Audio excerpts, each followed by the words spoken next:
Bonjour à toutes et à tous, bienvenue dans ce nouveau PFD Crypt. Le PSG s'est imposé 1-0 à Lyon dans le cadre de la 8ème journée de Ligue 1. On va donc revenir sur ce match avec nos points clés. Avant ça, évidemment, je suis de retour, donc je vous remercie pour vos messages envoyés pendant mon congé. Ça fait toujours plaisir, pas mal de félicitations. Évidemment, j'étais très content. Et puis évidemment aussi, vous m'avez un peu manqué pendant ce temps-là, même si j'étais pas mal occupé, on va pas se mentir. Ça continue, mais je reviens enfin avec vous aussi, avec la belle équipe. J'espérais aujourd'hui pouvoir remercier évidemment Arthur, qui a dû faire beaucoup pendant mon congé hein, pour les vidéos, pour le site. Il a beaucoup travaillé, mais bon, voilà, il est pas là aujourd'hui. Je le remercie quand même, bien sûr. On se reverra bientôt. Lui, il se repose. Je sais que c'est l'inépuisable Arthur, mais il a quand même mérité un peu de repos. Il y a quand même du beau monde avec moi aujourd'hui, notamment Laouni, notre première fois ensemble, ta deuxième fois, il me semble bien, dans nos vidéos. T'as pas encore de surnom, bien sûr que ça viendra au fil des vidéos. Est-ce que tout va bien? Tout va bien, impeccable, Nico. Très content de faire cette reprise, en tout cas, à tes côtés. Ah oui, c'est vrai, du coup, oui, pour moi, voilà, on redémarre ensemble, c'est la nouvelle saison. Là, on va parler de Lyon aussi, avec Nola, qui a son surnom, la fameuse question qui dérange. Est-ce que tout va bien aussi? Bah écoute, ça va, très contente que tu puisses être avec nous de nouveau, même Ouais. si à mon sens tu devrais encore ne pas être là. Un avis qui peut se partager, je comprends. Mais bon, il faut bien revenir un moment, c'est comme ça, c'est la vie, il faut reprendre. Après, j'abandonne pas mon enfant quand même, ne vous en faites pas. On va pour l'instant faire ce débrief, forcément. J'espère qu'elle fera pas trop de bruit. Normalement, pour l'instant, ça va. Non, ça va, tout ira bien. Et avant de démarrer cette vidéo, évidemment, comme d'habitude, on n'oublie pas, j'ai pas oublié la fameuse formule, n'oubliez pas le petit j'aime sur la vidéo pour nous soutenir, c'est toujours aussi important. Et bien sûr, abonnez-vous en activant la cloche pour être sûr de ne rien manquer de l'actualité du PSG. C'est parti pour ce débrief avec, comme d'habitude, nos points clés sur ce match. Et on commence avec les vôtres, ceux donnés en réponse à la question posée sur notre site. Que retenez-vous du match? J'ai retenu voilà, deux petites réponses, notamment de Nano Hélène qui nous dit qu'il y a une belle prestation en première mi-temps. La seconde est plus difficile. Galtier devra faire jouer les autres s'il veut garder tout le monde concerné. Et on a aussi Cyril Berthelot qui nous dit qu'il y a eu beaucoup de maîtrise, mais que ça n'a pas assez joué pour tuer le match.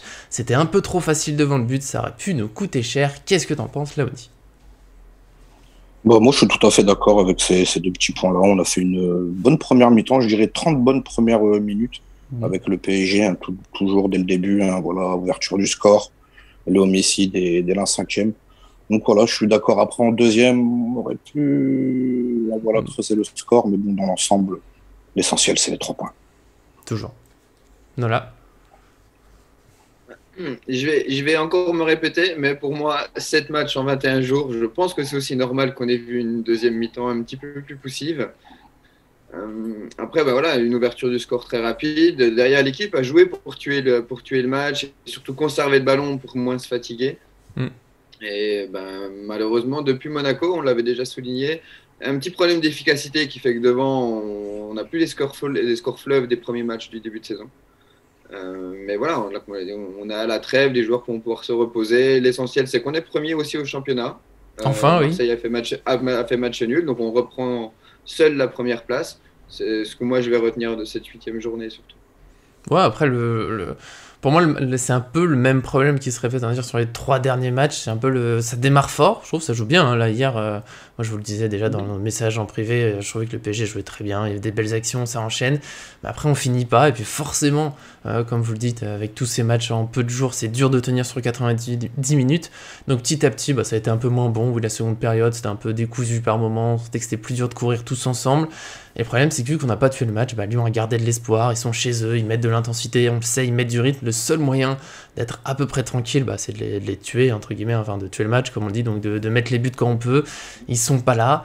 On va dire que c'est pas très grave encore, la victoire est là, comme sur les derniers matchs, mais quand même, il faudra régler ce petit défaut, parce qu'on a failli le payer, mais de rien contre Brest. Contre le Maccabi Haïfa, ça a été un peu compliqué aussi, il a fallu chercher la victoire au final, donc je suis pas encore inquiet. J'aimerais bien quand même qu'on gagne un peu, voilà, qu'on mette les buts quand on peut. Je trouve que parfois ça se complique un petit peu la vie, parfois on oublie un peu les pistons. Et puis moi, vu qu'on est déjà un peu d'accord sur le bilan du match, bien sûr, je veux réagir, mais je passe déjà à mon point. Donc moi, voilà, je le dis, Mbappé, bien sûr, a des qualités, mais je le trouve un peu agaçant dans ce début de saison. Ce qui est dommage, c'est que l'année dernière, il était super efficace quand le PSG n'était pas très bon. Et cette saison, pour moi, voilà, c'est lui qui est un peu en dessous dans le trio. Il a quand même les occasions et il fait à peu près toujours les mauvais choix, notamment la fameuse action 75e minute quand il fait pas la passe à Hakimi. Pour moi, c'est un peu le symbole. Son début de saison, il veut en faire trop. Il fait pas ce qu'il faut. Alors parfois, il a quand même mis des buts, mais voilà, c'est le petit point en moins, même si c'est pas que lui qui a des occasions. Après, on peut bon, il est encore très jeune. Il vient de signer le plus gros contrat quasiment de l'histoire. Que tout ça, ça se chamboule aussi un minimum et que ce soit plus compliqué d'y voir clair et d'accepter que les autres puissent avoir aussi la couverture. Je dirais pas toujours la prendre pour soi. Je pense que c'est ça qu'il doit être en train de gérer à l'heure actuelle. Ça ne doit pas être si évident que ça. J'avais calculé que s'il restait les 3 années à Paris, il va gagner plus de 400 millions d'euros sur ces 3 ans. C'est propre. Avant impôt, bien entendu, mais bon, généralement, c'est le club qui les paye. Donc, je pense qu'il est tranquille à ce niveau-là. Voilà, je pense qu'il y a énormément de choses à gérer pour lui sur ce point-là. Mais après, il ne faut pas non plus oublier qu'en face, il y a eu un grand Lopez. Mais les actions où Mbappé, il n'y a pas but, c'est même pas beaucoup d'arrêts de Lopez, c'est beaucoup de. Il y a plusieurs tirs dans les défenseurs. Ah oui, d'accord. Sur tout le monde, oui. Vas-y. Je trouve qu'il a fait un grand match. Oui. Donc, ça complique la tâche pour Paris aussi, et même si Lyon est sur 3 défaites d'affilée maintenant.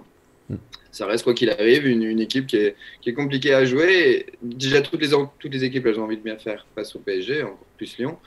Et hier soir, il suffit que tu sois un peu plus fatigué. Encore une fois, moi, je pense vraiment qu'il y a une grosse partie fatigue, qu'elle soit psychologique ou physique, particulièrement pour Mbappé par rapport à son contrat, tout ça. Mais je pense que ça peut expliquer après, derrière, les mauvais choix, jouer plus compliqué, moins facile. Et puis, à l'arrivée, c'est moins efficace. Je suis parti un peu dans tous les sens, là, désolé. Oh, moi, pour Mbappé, je vais reprendre les mots qu'il dit. Moi, on ne me parle pas d'âge. Et moi, quand j'entends un joueur de ce niveau-là qui dit on ne me parle pas d'âge, faut être performant. Et je trouve qu'en ce moment, il est très récurrent devant le but. Il oublie ses adversaires. Il faut jouer simple, il faut tirer. Il essaie de dribbler le gardien. Alors, je ne sais pas du tout ce qu'il a en tête. Alors, on a eu ces histoires de marabout, Pogba, tout ça. Bon, ça, c'est du blabla.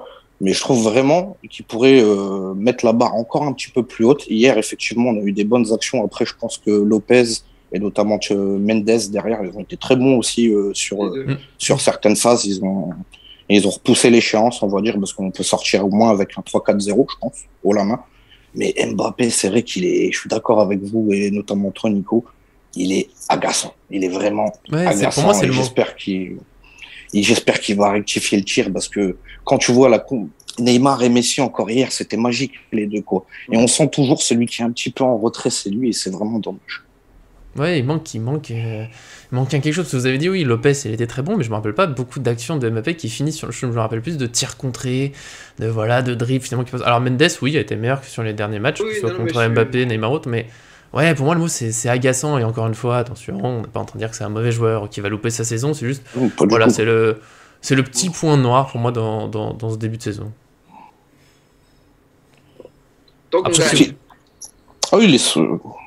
Il sera vraiment agaçant le jour où on va perdre des matchs où on les gagnera pas à cause de cet égocentrisme entre guillemets ou de cet égoïsme. Ça passe pas si loin de Brest, ça passe à un penalty. La Juventus aussi. La Juventus c'est aussi un symbole du. Voilà, c'est ces matchs qu'on doit les plier. Et en plus si on les plie après, on est plus tranquille niveau physique pour gérer. Donc voilà, pour moi c'est le petit point noir, mais je pense que globalement là on a fait le tour de ça. Est-ce que vous avez d'autres points clés? Moi j'en ai un très positif, évidemment je suis pas revenu de mon congé pour devenir négatif, j'ai toujours été optimiste, mais voilà, je vous laisse la main si vous avez à vous un petit point clé, un truc à souligner sur ce match. La première attitude, Fabian Ruiz, ouais. Au milieu, qui a pas fait oublier Vitinha. Parce que pour moi, c'est vraiment notre plus belle surprise et notre plus belle recrue au milieu du terrain en ce début d'année. Mais voilà, une efficacité aussi. Il a quand même été assez complémentaire avec Verratti. Et c'est vraiment ce qui nous manquait ces dernières années. Je veux dire, depuis le départ, les départs de Mota et de Matuidi, donc oui, ça remonte. Non, mais on a essayé beaucoup de combinaisons au milieu du terrain avec Verratti. Certaines ont marché, certaines ont été beaucoup plus compliquées. Par contre, personne n'a vraiment jamais réussi à remplacer totalement Verratti quand il n'est pas là ou quand il est suspendu ou blessé. Et je trouve que cette année, on commence vraiment à avoir différentes cartouches. Vitinha, pour moi, est très proche de Verratti. Fabian Ruiz est en train de montrer aussi ses qualités, peut-être un peu plus lentement que Vitinha. On va encore voir après quand Sanchez va revenir aussi. Voilà, je pense que petit à petit, c'est peut-être pour moi un enseignement que j'ai envie de retenir de ce match-là, c'est qu'on commence vraiment à avoir différentes options viables au milieu du terrain ou au PSG. Moi, je vais retenir pour mon point positif, c'est la centime de Neymar en Ligue 1 avec le Paris Saint-Germain. Et je trouve vraiment, depuis le début de saison, il est vraiment exceptionnel. Hier, il a été d'une justesse vraiment. Voilà quoi, il est diabolique. Dommage qu'il sort pas encore avec un petit but. Bon, il y a une petite passe D à la fin, mais vraiment, le point positif, c'est de retrouver le Ney en pleine possession de ses moyens. Messi aussi. Messi, les deux, parce que Messi l'année dernière c'était pas ça, et cette année c'est vraiment très très plaisant à regarder jouer des deux côtés. Oui, complètement. Je trouve Neymar un peu au-dessus, mais après il est un peu plus jeune, il fait plus d'efforts défensifs. Je trouve que là-dessus, après tout ce qu'on a pu entendre sur Neymar, sur le trio, il défendra pas, il défend énormément. C'est pour ça aussi que je pense, j'ai vu critique, on en a parlé avant d'Oriolo, mais d'autres, pourquoi est-ce que c'est Neymar qui sort et pas les autres? Je pense que c'est parce que c'est lui qui est censé faire les efforts défensifs. Galtier l'a expliqué, c'est lui qui doit apporter l'équilibre. Et du coup, quand lui il est cuit, c'est un peu plus compliqué pour toute l'équipe. Je pense que c'est pour ça que c'est lui qui est sorti. De toute façon, ça se voyait, je trouve, depuis quelques minutes avant sa sortie. De toute façon, ça devenait dur. C'est un match sur 3. Il y a un match c'est Neymar, un match c'est Messi, un match c'est Mbappé, un match c'est Neymar, un match c'est Messi, un match c'est Mbappé. Et ça tourne en fait depuis le début de la saison. C'est toujours un des trois qui sort pour les 5-10 dernières minutes maximum. Et ça fait vraiment partie de la rotation. Et si vous regardez tous les autres matchs, à chaque fois il y en a un qui est sorti. Donc c'est pas contre Neymar, c'est plus. Voilà, c'était son tour de sortir, c'est son tour de sortir. Point. Et je pense que petit à petit ils sortiront plus tôt parce que il y a la fatigue, les matchs là après, ça va encore s'enchaîner, la trêve, les matchs. Voilà, moi c'est ma petite déception. Après on reviendra sur ce qu'a dit Nola parce que du coup voilà, c'est un peu passé à côté, mais on reviendra sur Fabien Ruiz. On va finir sur Neymar d'abord. C'est clair que pour moi, voilà, on s'en amuse souvent, notamment avec Arthur qui est pas là aujourd'hui, certains qui annonçaient que sa carrière était terminée il y a quelques mois. Là, je pense qu'il rappelle bien que c'est l'un des meilleurs joueurs du monde quand il est en forme physiquement. C'est éblouissant, les passes, provocations. Il manque le petit but, c'est le petit reproche que je vais lui faire. Si on a parlé d'efficacité, c'est vrai qu'il y a l'action sur la passe de Nuno Mendes. Voilà, j'aurais aimé qu'il y ait une vraie frappe. On va dire que c'est la fatigue qui joue un peu, et puis je trouve ça dur de le critiquer vu tous les efforts qu'il fait. Et là, il s'inscrit pleinement dans le collectif. Énorme joueur. Et petit défaut aussi pour Galtier, j'aimerais revoir un petit peu plus les Sarabia et Kitike qui pour l'instant jouent quasiment pas. J'espère que c'est prévu pour la suite. C'est dommage. Ouais, c'est le petit défaut de début de saison que pour l'instant, le côté rotation, doublure, on les voit pas trop, mais bon, on va dire que c'est prévu pour la suite. Et justement, pour faire le lien avec ce que disait Nola dans tout ça, il y a quand même au milieu la rotation, un petit peu forcée par les blessures. Et je suis d'accord avec toi, c'est l'un des points positifs. Fabien Ruiz, première titularisation, pas simple, à Lyon en plus, et quand même globalement positif. Alors quelquefois, il était peut-être pas tout à fait dans le rythme du jeu. Je trouve qu'il y a des appels de Messi, Neymar, il a pas osé les servir en touche de balle. Il y a quelques petites imprécisions sans que il faut qu'il trouve les automatismes, mais pour une première c'est vraiment bien. Et comme tu le disais, je pense que enfin le PSG peut avoir un absent au milieu sans être en panique. Alors évidemment je préfère que Verratti soit là, mais si on doit démarrer un match avec Ruiz et Vitinha par exemple, je serais pas en train de me dire on n'y arrivera pas, on n'aura pas la balle, donc ça fait du bien. Il est capable de très belles ouvertures aussi. J'avais vu à un moment donné une transversale où il est sur le côté droit au milieu du terrain et il sert Nuno Mendes en profondeur sur la gauche devant. C'est pas Verratti qui l'a fait, c'est pas Vitinha. Ok, on a une troisième rampe de lancement comme ça, c'est là où je trouve que c'est positif.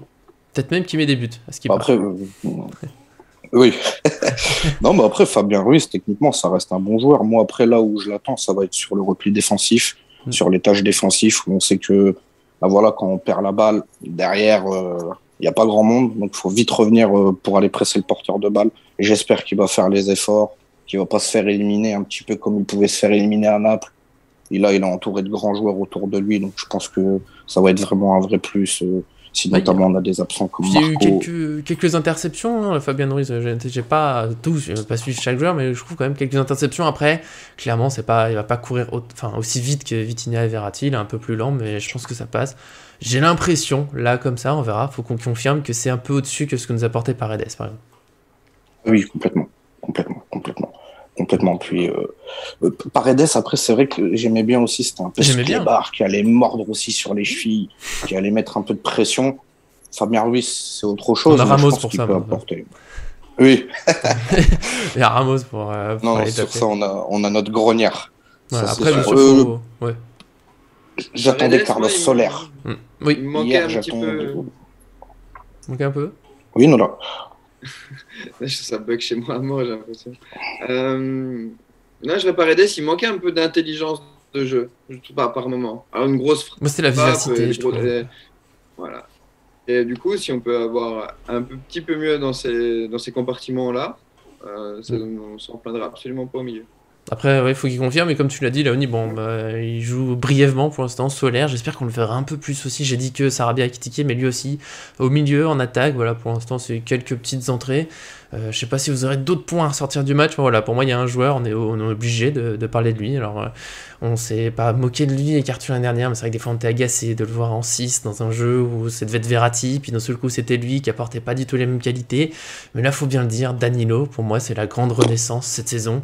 C'est presque une nouvelle recrue. Alors, il a toujours eu ses qualités, mais là, j'ai l'impression que, je sais pas, il y a quelque chose niveau confiance, il se sent mieux, il est extraordinaire. Moi, je suis sûr. Je suis sûr que c'est l'effet Galtier, quand tu vois comment Messi il est transformé, Neymar est transformé, ça a toujours été des joueurs hors norme. Mais par rapport à l'année dernière, ils étaient quand même largement en dessous. Danilo, qui est un très très bon joueur aussi, il était aussi moins bon l'année dernière, mais cette année, il reprend complètement c'est cette envie et cette hargne sur le terrain, et on l'a vu aussi faire des courses vers l'avant plusieurs fois et tout. Non, il est métamorphosé aussi, comme beaucoup, comme l'équipe en fait, tout simplement. Ouais, parce que récupérer des ballons, il savait déjà faire, mais là, je trouve que, je sais pas, il s'est développé dans le jeu. Je trouvais que l'année dernière ralentissait, il loupait pas mal de choses, c'était pas dans le bon tempo. Là, voilà, petite feinte, il y va, extérieur du pied, ça sert, je sais pas, pour moi il est incroyable, pour moi en ce moment c'est le meilleur défenseur au PSG, même au milieu il a été bon aussi, donc voilà, c'est peut-être la grande réussite de Galtier. Je vais me lancer, normalement c'est Nola, la question qui fâche, mais est-ce que ça peut pas devenir un vrai concurrent en défense, pendant que Marquinhos c'est un petit peu moins bon, Kimpembe continue de faire des bêtises, voilà, est-ce qu'on peut imaginer, alors que les trois sont disponibles, que Danilo soit titulaire dans la défense? Je pense qu'il peut y avoir vraiment qu'il doit y avoir une vraie rotation en défense, et qu'il ne faut pas toujours compter sur les trois là avec un remplacement de temps en temps. Non, il faut vraiment que ça tourne, et c'est comme ça que lui aussi va être plus impliqué dans l'équipe, et plus tu es impliqué, plus tu es performant, plus tu es efficace. Enfin voilà, après tu es dans un cercle vertueux. Pas de pierre, pas de palais, tout ça, on connaît. Voilà, exactement. Pas de bras, pas de chocolat. Ouais. Mais non, je pense que pour moi, il doit être un concurrent, et jusque-là, en tout cas, je pense que c'est ce que Galtier a vraiment réussi à faire avec l'équipe, c'est redonner l'envie à tous les joueurs d'être concernés. Et du Sauf coup, en attaque, peut-être. Non, il y a un petit problème de réglage de mire devant, mais ils sont pas encore suffisamment efficaces devant, mais par contre, ils sont impliqués. On peut pas leur reprocher ça. Non, je parle. Je pensais impliquer tous les joueurs. Justement, venir Sarabia, Ekitike, Solaire, on les voit pas trop. C'est ça que je veux dire. Oui, mais justement, si tu veux qu'ils soient impliqués, tu es obligé de les faire rentrer aussi dans la rotation. Et pour Danilo, c'est pareil derrière. Si Danilo soit impliqué, il faut qu'il rentre. Voilà. Donc, c'est pour ça que la question, c'était de savoir si ça pouvait être un vrai concurrent. Pour moi, oui. L'Avenir, tu le sens comment? Un vrai concurrent, je pense pas. Même si il remplit vraiment le taf. Je pense que quand on a un entraîneur qui parle aux joueurs et qui dit ce qu'il y a à faire sur le terrain, c'est mieux que Pochettino. Donc ça, c'est clair et net. Il a retrouvé la confiance. Il pue le foot en ce moment, Danilo, tout simplement. Il joue juste. Par contre, on a vu Campos, il est passé à Rotten sans flamme. Il veut un défenseur central.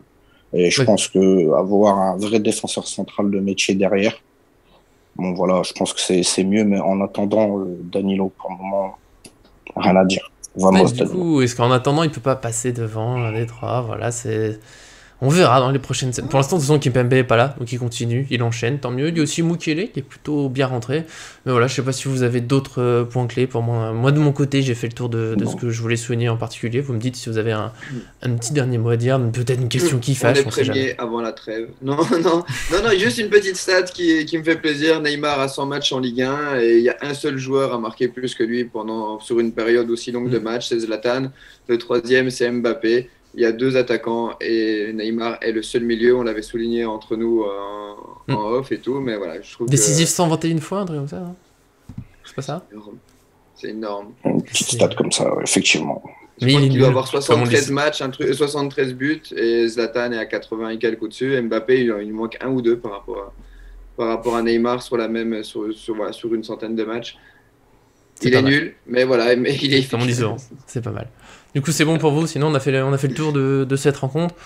Et dans ce cas, on va simplement pouvoir se dire au revoir. Bien sûr, comme d'habitude, je vous invite, ceux qui nous regardent, à dire dans les commentaires si vous pensez qu'il y a des points clés qu'on a mis de côté. Parce on pourrait faire bien sûr 3 heures sur le match, mais ça fait long pour vous, pour nous, pour tout le monde. Donc voilà, une vingtaine de minutes, c'est pas mal. On a fait le tour pour nous de l'essentiel. Dites-nous ce que vous avez pensé. Bien sûr, je vous resalue. Ça me fait plaisir d'être de retour, mine de rien. Même si évidemment que le congé, c'était un plaisir. Nous, on se retrouvera bien sûr très vite dans nos vidéos. J'essaye de reprendre les analyses tactiques avec peut-être le but, les actions un peu ratées qui m'ont agacé. J'essaie de vous faire ça pour demain. C'est pas facile pour l'instant sur cette reprise. En tout cas, abonnez-vous évidemment pour ne rien manquer. Et puis pour aujourd'hui, merci à Laoni d'être venu, notre première ensemble. J'ai pas encore trouvé de surnom pour toi, t'inquiète pas, ça viendra, ça vient en quelques vidéos en général. Ça marche, y a pas de souci. Voilà, je trouverai, on verra. Ça peut être la question qui fâche, mais pour l'instant, c'est notre cher Nola qui aujourd'hui qui a été très calme et qui, voilà, pour ceux qui ne connaissent pas, il n'y a pas encore eu cette question qui fâche. On sait que ça reviendra très vite. En tout cas, merci d'être venu aujourd'hui. Mais écoute, merci à toi. Très merci content à toi, Nico. D'avoir pu de nouveau faire un podcast avec toi. Et non, je me suis dit, allez, pour la reprise de Nico, tranquille, pas de questions qui dérangent. Mais c'est surtout aussi que le PSG ne me motive pas à chercher des questions qui dérangent. Il joue bien, donc je profite. Voilà, quand le PSG ne dérange pas, Nola ne pose pas de questions, mais il y a des problèmes techniques avant de lancer ça. On ne vous dévoilera pas tout. En tout cas, merci à tous de nous suivre encore une fois. C'était un plaisir. Abonnez-vous pour ne rien manquer de tout ce qui vient et à très bientôt sur cette chaîne.